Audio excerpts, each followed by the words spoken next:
the barbaric Red Cell unit of SEAL Team 6. Called SEAL Team 6. That superhuman force that took down bin Laden. Most of what they do is top secret. On 24th January 1990, Richard Marcinko, the founder and head of SEAL Team 6, was charged with conspiracy to defraud the United States government and was sentenced to 21 months in jail. 6 years prior to his arrest, Marcinko was tasked to create a top-secret elite counterterrorism unit known as Red Cell. This unit was the first of its kind and would approach counterterrorism like nothing the world has ever seen before. But what caused Marcinko to go from a decorated hero to being in prison for fraud?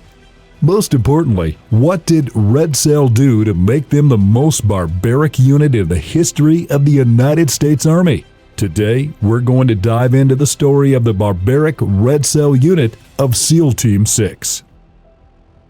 In 1984, Richard Marcinko was leaving office after 3 years of commanding SEAL Team 6 when he was contacted by Deputy Chief of Naval Operations Vice Admiral Ace Lyons, who had a new mission for him in the world of counterterrorism. Because of his background in counterterrorism, Marcinko was the perfect man for the job, and the new mission was quite simple: create a unit of elite soldiers to test the Navy's vulnerability to terrorism.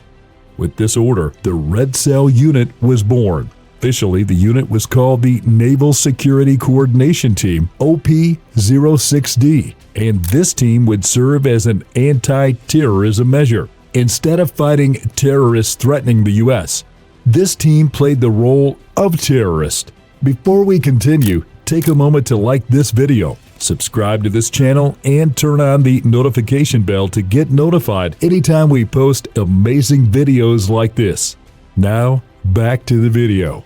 Marcinko recruited highly skilled operatives who would be able to employ creative and tactical means to stimulate terrorist attacks and expose weaknesses in the Navy's security system. The team comprised 13 former SEAL Team 6 operators and 1 Force Recon Marine.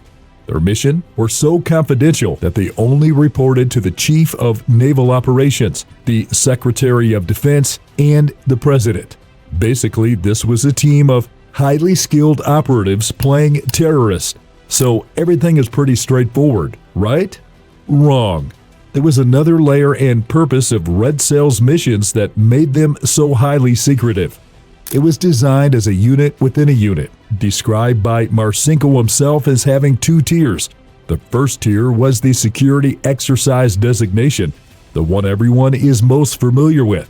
The second tier operated as an elite unit in the shadows under the Red Cell cover. This unit would perform covert ops worldwide, with direct authority coming from the Chief Naval Office and National Command Authority. This mission tasking was very broad, which gave them wide breadth in the pursuit of proactive elimination of terrorist elements, the destruction of nuclear facilities, and the scuttling of unfriendly vessels. With such a covert mission set, even the funding for Red Cell needed to be off the books. The annual budget for the unit was $2 million, which made it easier to be buried in defense appropriations. This channel also allowed Marcinko to enjoy broad discretion in how this money was spent without going through all the red tape. With this, Red Cell officially began its operations. Backed by millions of dollars and almost no oversight, they got to work. However, their operations would send shockwaves that rippled throughout the Navy and the Department of Defense. Marcinko and his team were eager to reveal to everyone that they could accomplish the mission of exposing weaknesses within U.S. military installations around the world. But they didn't just target anyone or anything on their part. They relied on a 4-star Admiral who had oversight on the team to identify a vulnerable area or installation. Once identified, rules of engagement would be drafted to ensure that there would be full transparency in the operation and to keep Red Cell from going overboard with its operations. They even had a lawyer assigned to them to keep them in check. After acquiring a target, objective, and approval, Marcinko would lead his team to where the mission would go down. Using their creative minds and years of experience, they were able to complete most of their missions without any hiccups. Red Cell managed to penetrate several military bases, raid weapons storage facilities, kidnap government personnel, and even successfully infiltrate warships and nuclear submarines in broad daylight. As if that wasn't chilling enough, they would place incendiary devices on fuel farms, place bombs on radio towers, and take hundreds of people hostage. In fact, they even went as far as committing arson, hijacking, and robbery. Not only did they manage to show that the military was extremely vulnerable to terrorist attacks, but they also proved that the president was not safe either. They successfully compromised Air Force One, the president's official aircraft, and all they needed to do was steal a military vehicle, placed 500 pounds of explosives on it, and leave it parked at the access ramp that the plane would enter from. The explosion would have taken the plane out if they wanted to. The most interesting part was that most base commanders knew Red Cell was testing out their security, yet they failed to stop them each and every time. To make it more mind-blowing, each mission the team went on was recorded, had a written report drafted, and debriefed. That's right, Red Cell had a group of videographers who were specially trained and were as efficient as the main team itself in infiltrating and recording their mission. The team knew how Red Cell operated, so they followed them and recorded their missions in plain sight. This whole setup was to prevent base commanders from denying the events that took place. The day after the attack, Marcinko would show his findings and brief the commanding officer on what happened and how it happened.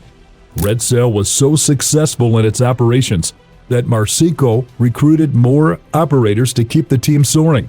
However, the good days would not last forever. With each successful mission that Red Cell would execute, record, and showcase, word got out, and Navy brass and the higher-ups in the Department of Defense grew increasingly frustrated. Base commanders were embarrassed and thought it would ruin their careers if Red Cell hit them and exposed how weak their security infrastructures were.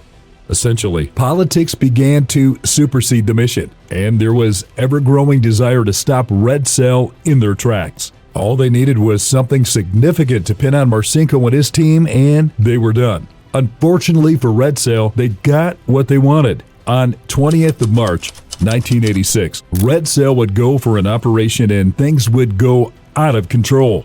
The team kidnapped Ronald D. Sheridan, a civilian security guard who worked at Naval Weapons Station Seal Breach in California. Red Cell had a history of messing with their hostages, but this time they took things a little too far. They abducted Sheridan and took him to a hotel where he was held hostage for over 24 hours.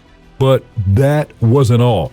He was stripped, beaten, kicked, and they dunked his head into a bathtub filled with water and also a toilet. Seeing that things had gone a bit out of hand, some members apologized to Sheridan and told him it was only an exercise, after which they let him go. Sheridan was not a military personnel, so he sued the Navy for this incident and won the case. With the ever-growing frustration now at a tipping point, Navy officials were quick to use this incident to put an end to Red Cell, stating that the torturing was not necessary to showcase weak points in security. The Navy began to gradually eliminate the Red Cell program. Budgets were cut and stricter rules of engagement were put in place to prevent them from falling out of line. For instance, team members could no longer wear plain clothes to blend in with the base's population. They were forced to wear clothing that clearly displayed the Naval Security Coordination Team in order for people to know exactly who they were at all times. But the Navy didn't just put an end to Red Cell's activities. Admiral Irish Flynn, the head of the Naval Investigation Service at the time, sought prosecution of Richard Marcinko for Red Cell's misconduct during the missions they carried out. This caused the Navy to launch a criminal investigation against Marcinko. It took them around 5 years and roughly $60 million to accuse him of stealing $118,000. After military prosecutors refused to take on the case, the Navy, in an unusual move, had the feds over in the Justice Department take the case. In the end, Marcinko was indicted for conspiracy and conflict of interest and was charged with a crime. He was also charged with a crime of fraud, which all related to a $118,000 kickback scheme regarding how he procured his equipment for Red Cell. Things, however, did not play all in favor of the Navy. On 24th January 1990, Richard Marcinko was only convicted of conspiracy to defraud the United States government and was sentenced to 21 months at a federal correction center. With Marcinko gone, you might be wondering what happened to Red Cell after. After serving his full prison sentence, Richard Marcinko was released from jail and he went on to live a normal life. His famous team Red Cell, on the other hand, wasn't so lucky. After several years of being tossed around with almost no finances to carry out any operations, the unit had been cut back to bare bones with only 8 men and weak leadership.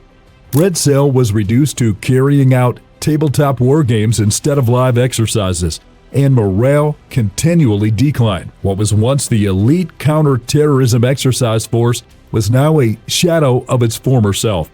Finally, in October 1992, the Red Cell unit was disbanded. However, the idea of a team like Marcinko's Red Cell did not die.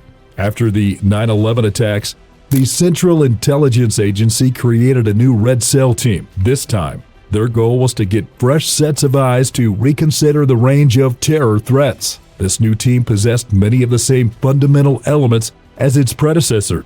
Just like the first Red Cell, the CIA Red Cell was formed to brainstorm ways to attack America to facilitate the creation of additional security measures to prevent those attacks from ever happening. The CIA even went as far as hiring novelist and nonfiction writer Brad Meltzer to write plots as part of this program. This team, however, did not carry out as much controversial activity as Marcinko's Red Cell team. As you can imagine, a team like Red Cell that operated the way it did at its inception will most likely never exist again because it caused too much damage that no one is ready to bear. Politics superseded the mission. Bureaucracy stepped in, higher up in the Navy got their hands on the operation, and teams of this nature will be much more scrutinized. Even though they crossed several lines and committed crimes violating human rights, Red Cell enlightened U.S. military officials around the world about how vulnerable military installations were. Opinions vary as to if it was all worth it or not, but you could say that they did what they were created for. What is your opinion on Red Cell? Let us know in the comments.